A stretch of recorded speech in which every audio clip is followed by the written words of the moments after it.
Welcome back, guys. I know I haven't posted a video in a very long time, but telling from the title, I think you know what type of video this will be. So sit back, relax, get your popcorn, fried whatever drink you like, maybe some Omani tea. You are gonna be amazed and shocked by this case.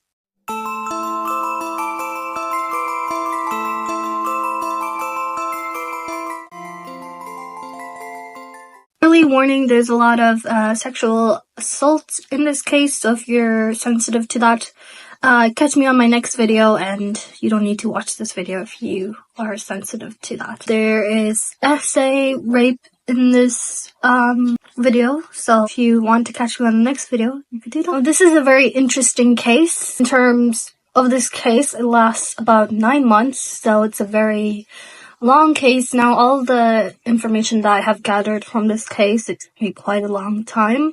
It's very heavy, and it's a lot of information. So if there's some stuff that I haven't added, please let me know in the comments down below. Now, I couldn't really find anything about the perpetrator's parents, family background, anything like that. But if you know anything, please let me know in the comments down below. And let's get into the video. Nathaniel Kibbe. Now, Nathaniel Kibbe was born in July 5th, 1980. He's the main perpetrator of this case, and he is a very strange guy. Now, while I was doing research on him, even I found him to be a very strange guy. Like, no one behaves like that.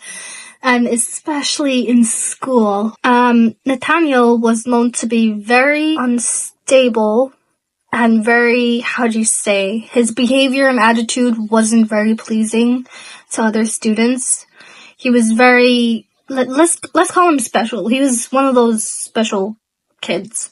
Because of his attitude and behavior, it didn't really take him very long to build up a really bad reputation, which pretty much everyone in school just knew about. Like, they know to stay away from this kid. In terms of his behavior in school, he was known to be very aggressive and cruel. Like, he was very aggressive towards everyone he met. And he even, allegedly, he had a hit list of all the other students.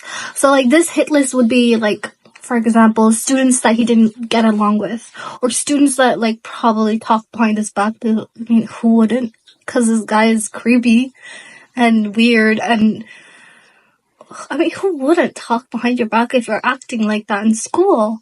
Apparently, he would tell the other students that I'm a part of a gang, and the gang's name is Rippers. Is it Vipers? Rippers. So the gang's name was Vipers, and he would tell everybody in school that the gang that he was involved in was Vipers, and that, you know, they should probably watch out and not piss him off. One of his classmates stated later on, he's like, yeah, you know, he's a loser. No one cares about him. Like, obviously his family, but like most of the people in school, they want nothing to do with him because of the way he acted. Later on in his adult life, let's say he started living a double life. If you guys don't know what a double life is where one side of your life is all happy, rainbows, I'm a good person, I'm genuine, I'm loyal. Man, I don't know what the fuck you just said, little kid. I mean, that's how people see you. But then the other side is like very dark, your most dark fantasies coming to life and all that. Yeah, he was one of them. But he's pretty sure you're fucked. I don't like this guy. Kibbe was very quickly to develop a reputation of himself for the local law enforcement. So he wasn't really a good guy, okay? He's been doing a lot of bad things. Kibbe tried to grab a 16-year-old girl from a school bus. What? I don't know who does that. No one does. But he decided to do that in a school bus where there's other children, and probably the driver is an adult. I don't know what this guy was thinking. He was like, oh, I'm so cool. Let me just grab a 16-year-old. There's nothing in there. Nothing. This guy. In front of everybody. Like, probably everyone saw him, like, trying to grab the girl. So that's quickly where the police got involved, and, you know, he has a lot of background criminal charges on him. He was also known to possess marijuana, which is a drug that's illegal in the States. So, you know, if you have that, bye-bye. Because if someone finds you with that, bye-bye. Which you shouldn't have even in the first place, because bye-bye. He was also trying to provide false information by buying a gun. What is the 5 fingers say to the face? What? Slap! Yeah, I know. This guy over here. False information. Imagine if he had a gun. He probably, which, by the way, later on in the case, you will find out. But, like, giving a gun to this guy would not be a good choice. Why? No. Also, he was known to be very, very annoying to some people because his neighbors, they would hear him shouting to his girlfriend. Like, he would yell at his girlfriend that he's been in a relationship for 13 years. You know what? I'm so glad. I'm just so glad she left him, because later on in this case, she leaves him. She leaves him, and she's like, I can't do with this guy no more. I must go, because this guy is too much. Okay? Which he is, by the way, because he's crazy. Kibby's an adult. He needs to work. Every adult needs to work to provide for themselves. So Nathaniel Kibby, he got a job at a machine work. Oh my god! Wow! Machine shop. Machine work. Anyways, this machine shop would, like, repair and fix machines that were broken. So, let's say a washing machine was broken, and he would fix that. So, any machines that are broken, they would go to the machine shop, and he would repair them and fix them up. And then, yeah, just once they're fixed, take it. Leave. Bye-bye. Many people that also knew him, that were really close to his inner circle, they said that he's not a normal person. So, he even gets more unnormal throughout the case. So, let's get into that case now. This is just a background of him, but let's get into the case. This case takes place in Manchester, New Hampshire. The victim of this case, her name is Abigail Hernandez. Now, Abigail Hernandez was only 13 years old when she was abducted by Nathaniel Kibby. On her way back, like coming home, back from school, she was kidnapped in October 2013. And also, to be known, when the day she was kidnapped, 3 days after, was going to be her birthday. Zendaya Hernandez, knowing that her daughter hasn't come home back, she gets worried. Now, every parent would worry about their child if their child didn't come home at a certain particular time. And Abigail was known to have a serious, schedule. Like, her mom knows her schedule. She would never go out of her way to change it. And definitely, she would not run away from her family. She was very family-oriented. So, her not showing up home at a certain time was very alarming for her family. They were worried about her. Now, Zendaya Hernandez, quote unquote, when she found out that her daughter's not home at a certain time, quote unquote, she said, well, right away I was like, she should be somewhere. She is probably at school with her friends. Well, that's every parent, like, that's what they think, because you finish school, you probably want to catch up with your friends before you go head back home. So every kid does that. And every parent probably thinks, oh yeah, they're probably with their friends, just hanging out a bit before she comes back home. Well, that's not the case, because in Abigail's abduction, it takes about 14 minutes from when she was last seen. So she was last seen at 2:53. So that's when her phone was on, and she was sitting in the bus, and she was with her boyfriend. Her boyfriend's name is Jimmy Campbell. So, they were exchanging text messages. She sent him a heart emoji, and that was the last time her phone was actually active. Between 2:53 to 3:07 p.m., her phone cell signal disappeared. And it disappeared from a mile from her house. So she was abducted. In those 14 minutes, her cell signal stopped, and it was a mile from her house.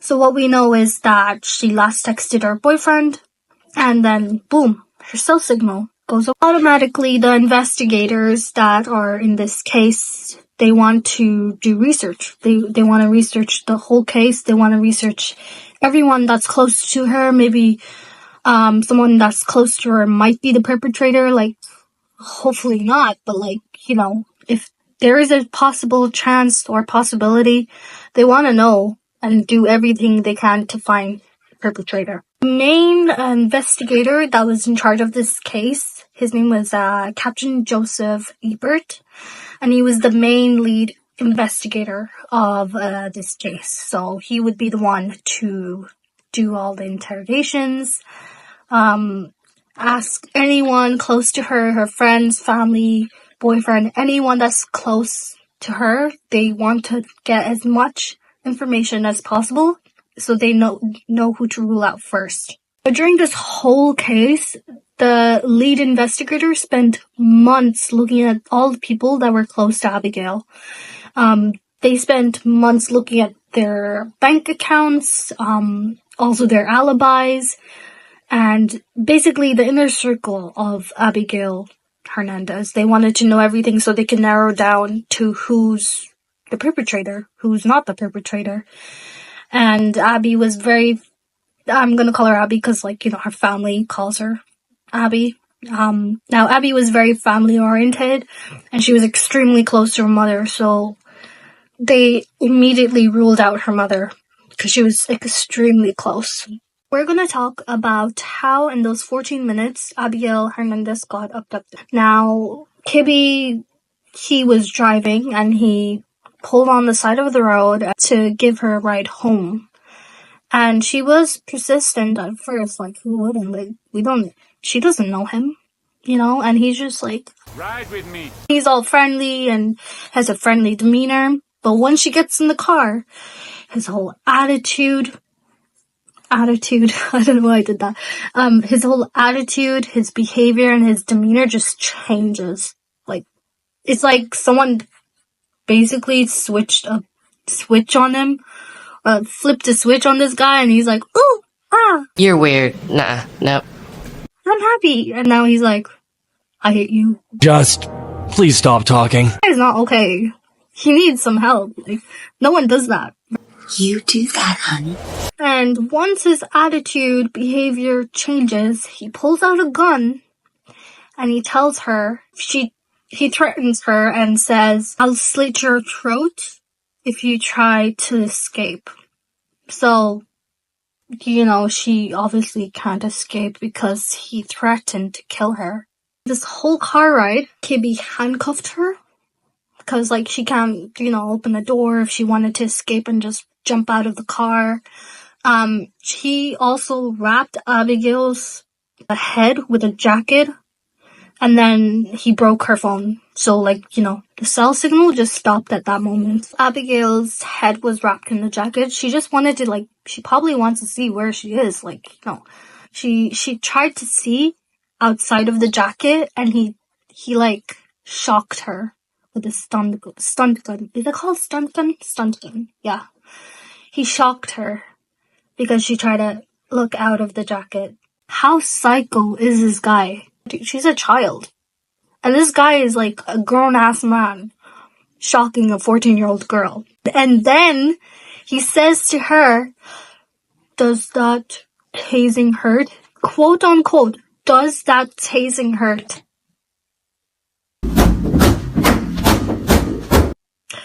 I want to slap this guy. Like, he's so annoying. He's psycho. He's not okay.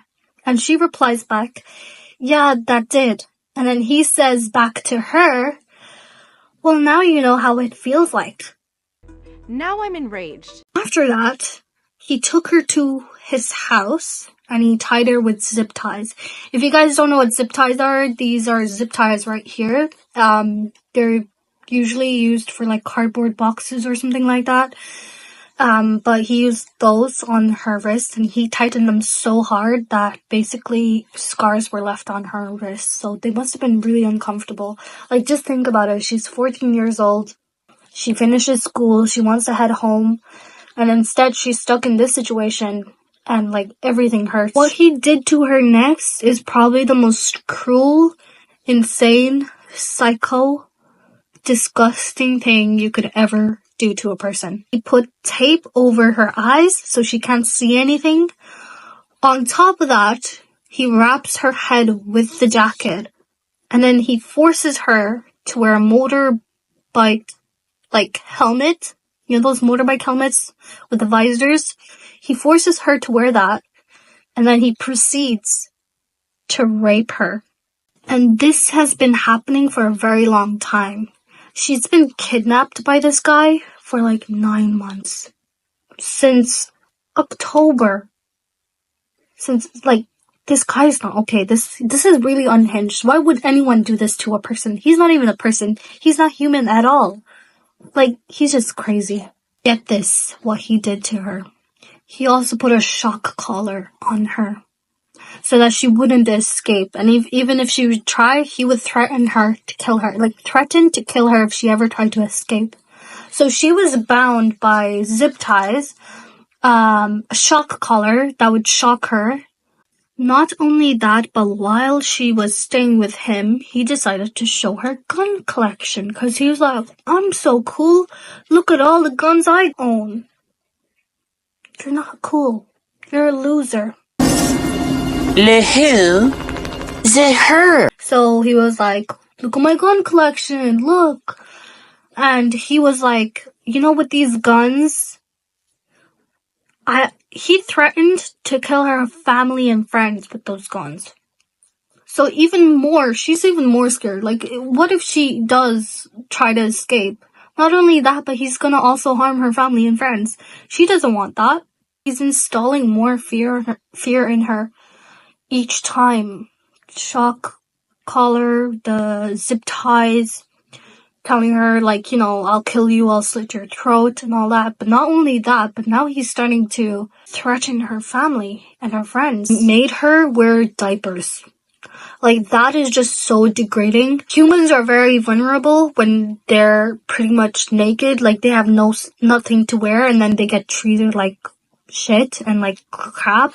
And the fact that they're also tortured is horrible. You're very independent and you know how to do that stuff. You know how to do your business.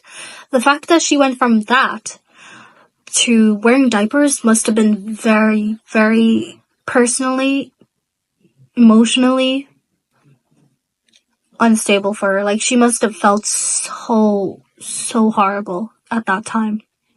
Like, knowing from you being independent to someone forcing you to wear diapers is horrible. Get this, Abby's quite smart. She knows how to play. She understands him. You know, if you want to live, you gotta play the game. She decided to bond with him emotionally, so she started to care more about him, even though he's her captor. And she was like, this is probably the only way I can ever get out. So she decides to be more emotional towards him, understand him more, despite the horrible treatment he did to her and how he's treating her so far. She's like, okay, you know, I have to put that aside and I have to just understand this guy. Like, emotionally, psychologically, everything. She has to bond with him so he can trust her. quote, she said, "Part of how I gained his trust is I went along with everything he wanted to do." Now, that must have been not easy because he probably wanted to do some horrible stuff and she was not okay with it. But she was like, I have to do what he has to do so she can gain his trust. And this actually worked because later on, Nathaniel would be more chillaxed. He would just lie back and be like, you know what? I trust her. She's not gonna tell anybody. She's not gonna escape. So he would by time, he would let her read books. He would okay, you could, I trust you. You can read books. So fucking dumb, I swear. Yeah, but she would start reading books. And one day, he gave her a cookbook. And she was like, here, read it, And she's reading the cookbook. In the first page, she finds out what his real name is, which is going to be a big factor in this case. Because that's the day she finds out that her captor's name is Nathaniel Kibbe. Kibbe really trusted her. He was like, okay, since I trust you, I'll let you write a letter to your family. The first letter that she actually wrote, she had her fingernails in it, which is a very big factor. If you guys don't know true crime documentaries, fingernails have all the evidence the investigators need. Because the fingernails have DNA of the perpetrator. So if she at some point fought back at him, his DNA would be in her fingernails. So in the first letter, she actually put her fingernails in there. And he found out, and he was like, he chucks it in the bin. He just, we're not gonna send that letter. She could have gotten away with it, but he's one step ahead, I swear, this guy. Even though he's a bit of a loser, and he is actually not a bit of a loser, he's a loser. The second letter she writes to her family, he's like, okay, this one we send. Quote, "I don't judge you for this. If you let me go, I won't tell anybody about this." So she even begged, come on, just please let me go. I won't judge you for what you did to me. And I won't tell anybody. Just let me go. This guy was like, no, I'm keeping you here. And he proceeded to do all horrible things with her. And he tortured her because he's a loser and he's a pile of shit. Because no one likes him. Even his classmates stated that he's a loser. God damn! But, in July 2014, that's when everything changed. Now, this is a reminder. She was abducted in 9th of October. Christmas passed, New Year's passed. And this is now 2014. Now, something finally shifted at that year because Kibbe learned that a sex worker that he had seen and he paid for, which with counterfeit money, actually told the police on him. So she went to the police and she turned him into the police because, he had counterfeit money. So they were like, okay, we gotta search his place, he probably has more, He was very concerned. He was like, shit, they're gonna search my place. Oh my god, I'm so scared. They're gonna find her, So he was so concerned that they would raid his place and search his premises. He was like, okay, he let Abby go. He was like, I will let you go under one condition. You won't tell anybody about me or my identity, or else he would, finish the job. So he let her go and he just dropped her off on the side. But before he dropped her off the side of the road, she was basically wearing his cap. And he's like, oh, wait, give me my cap back. Huh? This guy is not okay. He's just, There's nothing here. It's like a light bulb, but without a light. Abigail was free to go. She just basically walked home, and she just walked to her house and just flinged the door open, and she was home, and everyone was basically shocked because obviously, their daughter have been missing for 9 months, and all of a sudden she just shows up walking through the door. Immediately her mom just dials the police number and she's like, we have a name. You know, they want to find the guy who did that to her daughter. Shortly, KB is actually arrested and he is serving a sentence of 45 to 90 years in prison.